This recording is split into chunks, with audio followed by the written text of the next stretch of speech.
السلام عليكم ورحمة الله وبركاته يا جماعة እንዴት ናችሁ? ሰላም ነው ወይ? አለን አልሐምዱሊላህ። ደህና ከረማችኋል? አምሽታችኋል? አለን።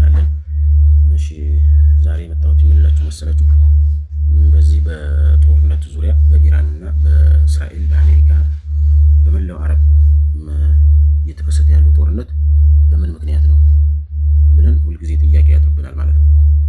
በተለይ በእስልምና ሀገር ላይ በተለይ በእስላሞች ሀገር ላይ አረብ ሀገራት በጣም ኃይለኛ ሁልጊዜ ከጦርነት አይወጡም፣ ከችግር አይወጡም። በቃ ብዙ አረብ ሀገራት ፈርሰዋል፣ ብዙ ሀገሮች በጦርነት ምክንያት ማለት ነው። ይህ ጦርነት ለምንድን ነው እንጂ አላህ ለምን አይረዳቸውም?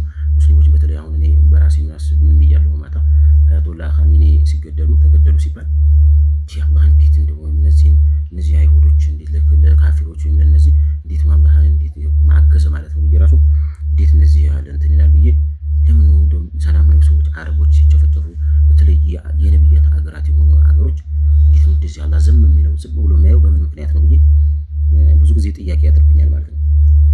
ጥያቄ የሚያደርብኝ ግን እያወቅሁት ነው። አንዳንዴ አውቀዋለሁ ለምን ምክንያት እንደሆነ ግን ያ ምክንያቱን እረሳዋለሁ አንዳንዴ። ምክንያቱም ምን መሰላችሁ የዚህ ሁሉ አረብ ሀገራት መተራመስ በተለይ የእስልምና ሀገሮች መተራመስ የሁሉ ጦርነት የሁሉ ሙሲባ የሁሉ መከራ የሁሉ መፈራረስ የሁሉ ችግርም ሲደርስባቸው አላህ ዝም ብሎ የሚያያቸው ለምንድን ነው ታውቃላችሁ? የመልእክት በአብዛኛው ለሙስሊሞች የሚመለከተው ማለት ነው። ለምንድን ነው መሰላችሁ የሁሉ ሙሲባ የሚወርድባቸው? አውሮፓዎች ለምንድን ነው በሰላም የሚኖሩት?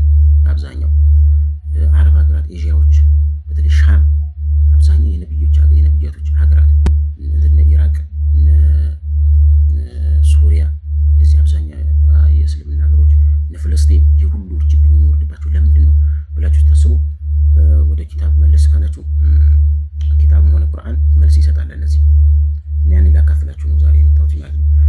ምን ይላል መሰላችሁ ሐዲሱ የነብዩ ሐዲስ ሰለላሁ ዐለይሂ ወሰለም ምን ይላል መሰላችሁ የሁሉ መከራና ችግር የሚደርስባቸው ቱንኪሩል ቀዋኒና ህግጋቶችን ይጻረራሉ።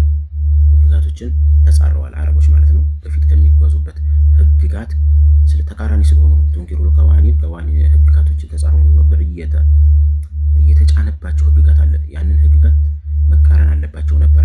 የሚጫንባቸው ከሰዎች ላይ የሚጫን አለት ያ ህግጋት የእሱ ነው። ሚን ወድዕል በሸር ከሰዎች የተጫነባቸው ከሰዎች ላይ ለምሳሌ ያው አብዛኛው አረብ ሀገራት በተለይ በአሁኑ ሰዓት ሰሞኑን ባየነው ጦርነት አብዛኛው አረብ ሀገራት የአሜሪካ ደጋፊ ነው። የአሜሪካ ደጋፊ ስለሆኑ ነው የሁሉም ጦርነት በእነሱ ላይ የወረደው ማለት ነው። ያ ህግ የጫነባቸው ማለት ነው። አሜሪካና እስራኤል ጭነውባቸዋል። እነሱ በሚፈልጉት መንገድ ነው። አሜሪካና እስራኤል አውሮፓዎች በሚፈልጉት መንገድ ነው አረብ ሀገራት እየተገዙ ወይም እየተመሩ ያሉት ማለት ነው። ስለዚህ አላህን ህግጋት ጥሰዋል ማለት ነው። ምክንያቱም አረብ ሀገራት አብዛኛው ሳውዲ ብትሉ እነ ሱሪያ ብትሉ እነ ፍልስጤም ብትሉ እነ ብዙ ሀገራት የነብያቶች መፍለቂያ ነው። ህግጋቶችን እንደውም በአግባቡ አስተምሯቸው ኖረዋል፣ ሲከተሉ ነበረ። በተለይ በኦቶማን ጊዜ በኡስማን ቤ በሚያስተዳድርበት ዘመን ላይ ወደ 700 ዓመት በህግ ነበር፣ በእስላማዊ ሸሪዓ ነበር ሲተዳደሩ የነበሩት ከነብዩ ሰለላሁ ዐለይሂ ወሰለም ጀምሮ ማለት ነው።